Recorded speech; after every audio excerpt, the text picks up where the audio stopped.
મામલતદાર કચેરી ઉમરેઠ ખાતે તળપદા સમાજનો પરિવાર પોતાના ખેતરના ન્યાય માટે ભૂખ હડતાળ પર બેઠો।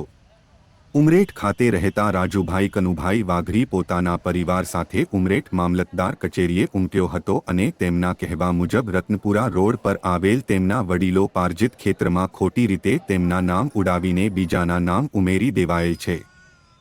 તેઓની ફરિયાદ હતી કે વારંવાર મામલતદાર ઓફિસે આના માટે આવવા છતાં યોગ્ય જવાબ નથી મળતો। આ સંદર્ભે ઉમરેઠ મામલતદાર નિમેશ પારેખનું કહેવું છે કે આ પરિવાર કાયદેસર અપીલમાં જઈ શકે છે, પણ આવી ખોટી રીતે ટોળાશાહી કરીને તંત્રને દબાવવું એ ખોટું છે।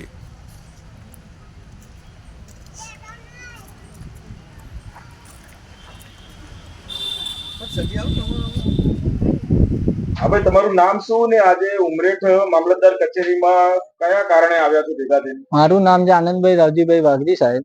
મારી 1884 ની જમીનના કેસ ચાલી રહ્યો હતો, જે ગણોત્યા રીતે અમારા દાદા વડીલોની જમીન છે। રેકર્ડ સાથે ચેડા થઈને ઘણા સમયથી અહીં કેસ ચાલી રહ્યો હતો। તો સાહેબને પેપર માગી રહ્યા છે અમે, પણ પૂરતા પેપર સાહેબ અમને આપી રહ્યા નથી। તે માટે અમે પૂરા પરિવાર સાથે અહીં ઉમરેઠ કોર્ટમાં છે। તો એવી સારી રીતે રજૂઆત કરી હોત અને આવી રીતે ભેગા ના અહીં આવવાનું કારણ શું? સારી રીતે પહેલી રજૂઆત કરી, પણ સાહેબ કાલે આપીશું, આજે પરમ દિવસ આપીશું, એ રીતે કરીને અમને આગળ નથી આપ્યા। તે એના કારણે અમારે પૂરા પરિવાર સાથે અહીં આવવું પડ્યું। ખોટી રીતે ધક્કા ખવડાવી। કેટલા સમયથી તમારે કેસ ચાલે છે, ધક્કા ખવાય છે? એક 2 વર્ષથી કેસ ચાલુ છે। 2 વર્ષથી। જમીન ક્યાં આવી? જમીન રતનપુરા રોડ ઉપર આવી છે। તો હવે આનો નિવેડો નહીં આવતો આગળ તમે શું કરવા ઈચ્છો છો?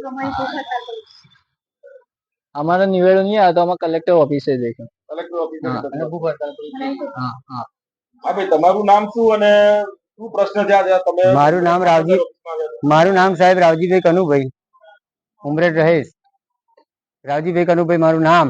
અને સાહેબ, મારે જમીનનો કેસ ચાલતો હતો, એમાં એવું છે કે અમે ઉમરેઠ મામલતદાર કચેરીમાં ધક્કા ખાઈ ખાઈને અમે થાક્યા। અમને નમૂના 2 બનાવ્યા, તમને મળ્યા નથી। અને અમારે જયારે બી ધક્કા ખાઈએ તો અમને એમ કે મામલતદાર સાહેબ એવું કહે છે કે અમે તમને આપી દીધું, અમે તમને આપી દીધું। તો અમે આજે મારા સૌ પરિવારને હું અહીંયા લઈને આવ્યો છું સાહેબ, જવાબ લેવા માટે કે મને મારા પેપર બીજા આપો, એવું અમે કહેવા માંગીએ છીએ।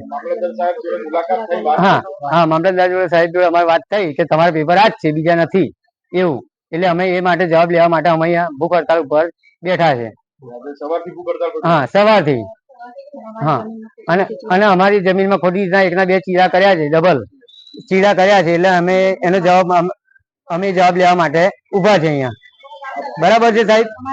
હા, અને મારા બાપ દાદાની મિલકત છે, ગણવત્યામાં નામ એક જ છે, તો બીજો ગણવત્યા બન્યો કઈથી સાહેબ?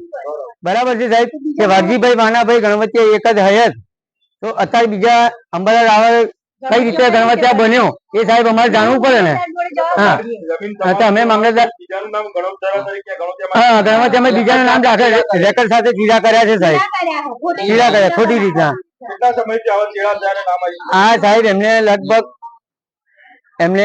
અમે તો અમને જાણ પડી એટલે અમે અમારી જમીન માટે અમારી ઓછી નાની ઉંમર હતી એટલે અમે સગીર હતા, એટલે અમે જાણે કે અમારા પપ્પા છે, અમારા પપ્પા ઓફ થઈ ગયા પછી અમને જાણ થઈ એટલે અમે જમીન લેવા ગયા, તો અમને ખોટી રીતના જમીનમાં નામ દાખલ કરી દીધા એમને સાહેબ।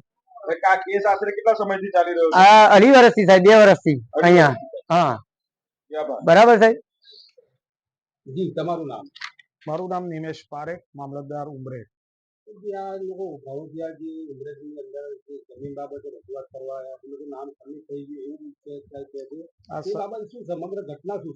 આ ગણોત કેસ 8/2023 જેનું જજમેન્ટ આપી દીધેલું છે। આ કેસો એવા હોય છે કે જે અપીલેબલ કેસ હોય છે। આની અંદર અહીં આગળ લેવા આવવાની કોઈ જરૂર નથી, એમને અપીલ કરવાની હોય। એ કેસનું જે હુકમ કર્યો છે એની અંદર મેં સ્પેસિફિક લખ્યું છે કે ફેરફાર નોંધ નંબર 10/586 15/10/1975 નિર્ણય સામે કરેલ વિવાદ અરજી, અને બીજું કે ગણોત કેસ નંબર 534130/4/72 વિવરણમાં નોંધેલું છે એ મેં લખ્યું છે। મારી પાસે, હું એવું નથી કહેતો કે આ આપવાનું મેં લખ્યું છે એવું નહીં, એ જે જૂના કેસમાં લખ્યું છે એ વિવરણમાં લીધું છે મેં, અને એ ખોટો અનર્થ કરીને મારી પર પ્રેશર ટેકનિક અપનાવે છે। હકીકતમાં આની અંદર અહીં આવવાની જરૂર જ નથી। ઓલરેડી મેં હુકમ આપી દીધો છે, બાય RPAD કરી દીધો છે, અને એમને આની સામે ઉપરની કક્ષાએ અપીલ કરવાની હોય. જે મને યોગ્ય ના લાગે એ મેં યોગ્ય નિર્ણય લીધો છે નામંજૂરીનો, તો એને અપીલ કરવાની હોય. આની અંદર જે લખાણનું ખોટું અર્થઘટન કરીને ટોળાબંધી કરીને પ્રેશર ટેકનિક અપનાવવા આવે છે. વાત આટલી જ છે. સાહેબ એમની સાથે વાત કરતા જણાવ્યું હતું જયારે અહીંયા આવ્યા હતા, તો કહેતા અમે ઘણા વખતે આવ્યા ને કશું થતું નથી એટલે ભૂખ હડતાલ પર બેઠા, અને જ્યારે અમે કાગળ માંગીએ છીએ તો એવું કહે છે કે કાગળ તમને આપી દીધેલા છે, પણ અમને કોઈ કાગળ આપ્યા નથી. તો એ વિશે- આરટીઆઈ દ્વારા માંગ્યા, એ સિવાય પણ એમને અગાઉ અરજી કરેલી, અને એમનો જે એકચ્યુઅલી બધા તો મેં ઘણા કેસ ચલાવેલા, પર્ટિક્યુલરી ના ઓળખતો, એટલે એમને બતાવ્યું અમારા બ્રાન્ચમાંથી કે તમને શું જોવે છે એ. પણ આ જે ખોટું અર્થઘટન કહે છે, જે આ 53-41 ની વિવરણમાં લખેલું છે એ જ અમે ટાંક્યું છે. એમને બધા જ કાગળ આપ્યા છે. એ કાગળ મારી પાસે ના હોય, એની અંદર જે 53-41 નું વિવરણ છે એની નકલ એ આપી છે. તો સાહેબ હવે એમને જમીનમાં જે એમનું કહેવા મુજબ છે કે ઘણોદ ધારામાં એમના નામ હટીને બીજાના આવી ગયા છે ખોટી વાત છે. ખોટી રીતે, એ એમનું કહેવું છે, તો એ વાત ખોટી છે ને સાહેબ? હા, કારણ કે આ અરજી જ ના મંજૂર કરી છે ને. એમાં કોઈ આવવાનું, કોઈ જવાનું, કોઈ પ્રશ્ન, એમને મારા આ હુકમ આવે કોઈ વાંધો હોય તો મેં સ્પેસિફિક હુકમમાં લખીએ છીએ કે દિન 60માં નાયબ કલેક્ટર જશું આણંદના અપીલ કરી. વાત હવે પતી એમને છે. જવું હોય તો કાયદેસર અપીલ અપીલ કરી શકાય. આ રીતે ટોળાબંધી કરીને પ્રેશર ટેકનિક કરીને મામલતદાર ઉપર અપનાવવા આવે છે, એ ખોટી હકીકત છે.